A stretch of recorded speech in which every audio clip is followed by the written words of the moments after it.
નમસ્કાર મિત્રો, વાવથરા જિલ્લાના ધરણીધર તાલુકાના સનવાડ ગામે આવ્યા છીએ અને એક પશુપાલકની મુલાકાત કરી છે. તો પશુપાલકને કેવા પ્રકારના પ્રોબ્લેમ આવતા હતા, કેવા પ્રકારના પ્રોબ્લેમોમાં એમણે શું સોલ્યુશન અને કયા પ્રોડક્ટનો ઉપયોગ કર્યો એમની જોડેથી જાણીશું. તો સૌપ્રથમ એમનો પરિચય લઈશું. શું નામ છે આપણું? થોડું ઊંચું બોલો. નરબતાભાઈ નાગજીભાઈ પટેલ, ગામ સનવા. હવે નરબતભાઈ, તમે જે બતાવવા જઈ રહ્યા છો એક પેટ વેટ કરીને પાવડર. હવે પેટ પાવડર છે શું? તો પશુઓનો સંપૂર્ણ આહાર, એડવાન્સ કેટલ ફીડ ગણી શકાય. બરાબર. તો આ પેટ વેટ પાવડર તમે કયા પશુઓ માટે લાવ્યો હતો? આ એચએફ ગાયો માટે. હા, જે તમે એચએફ ગાયો મિત્રો આ બાજુ જોઈ રહ્યા છો, એચએફ ગાયો માટે લાવી રહ્યા. આમ તમારે ટોટલ પશુઓ કેટલા? કુલ ટોટલ 10 પશુ.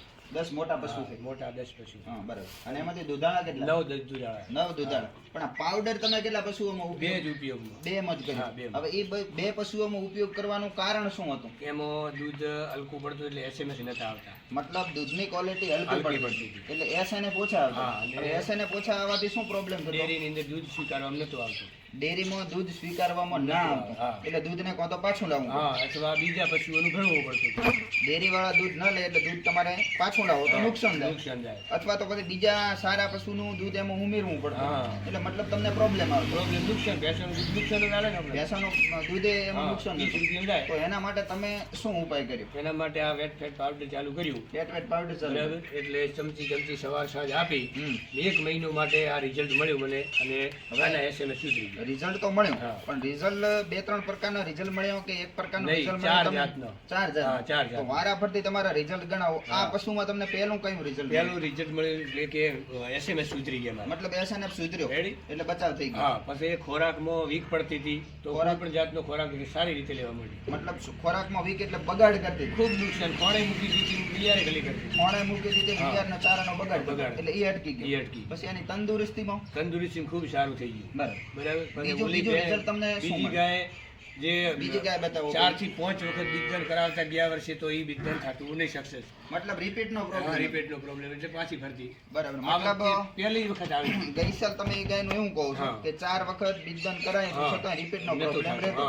ગોળીઓ ચારવી પડતી 400 મતલબ બીજી ગોળીઓ ચારીને 4 વખત બીજદાન કરાયું, ગોળી ચારી ત્યારે ગાભણ થઈ. આ સાલ એમાં શું ફાયદો? કાંઈ ડાયરેક્ટ આનાથી જ પહેલે જ રાઉન્ડમાં આવી ગઈ. એટવેટનો ઉપયોગ કરવાથી પહેલે જ બીજદાનથી સફળ થઈ અને ગાભણ થઈ ગઈ. 100% થઈ. અને બીજું તમે એક વળી કહેતા હતા કે એને આ તો કુરી આવતા અઠવાડિયે 15 દાડે આવતા, કોઈ બેહવાથી દબાણ આવતું હોય, ડળમાં બીજું કોઈ પણ કારણથી એ સમસ્યા થતી હતી. એ વખતે આખા વર્ષથી સુધરી ગઈ. મતલબ દૂધની અંદર કુરિયા આવવાનો પ્રોબ્લેમ ક્યારેક રહેતો.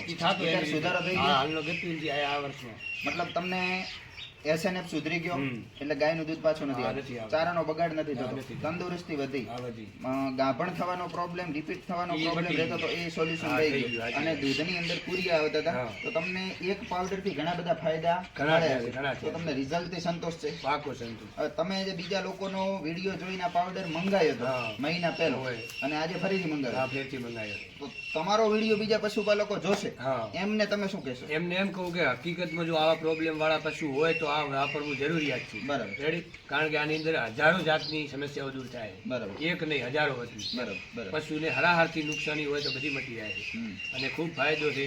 અને તકલીફ વાળાને સારવાર જરૂરિયાત છે. રેડી ચાલતું હોય તો એને ચલાયા કરવું. હું તમારો સંદેશ. હા.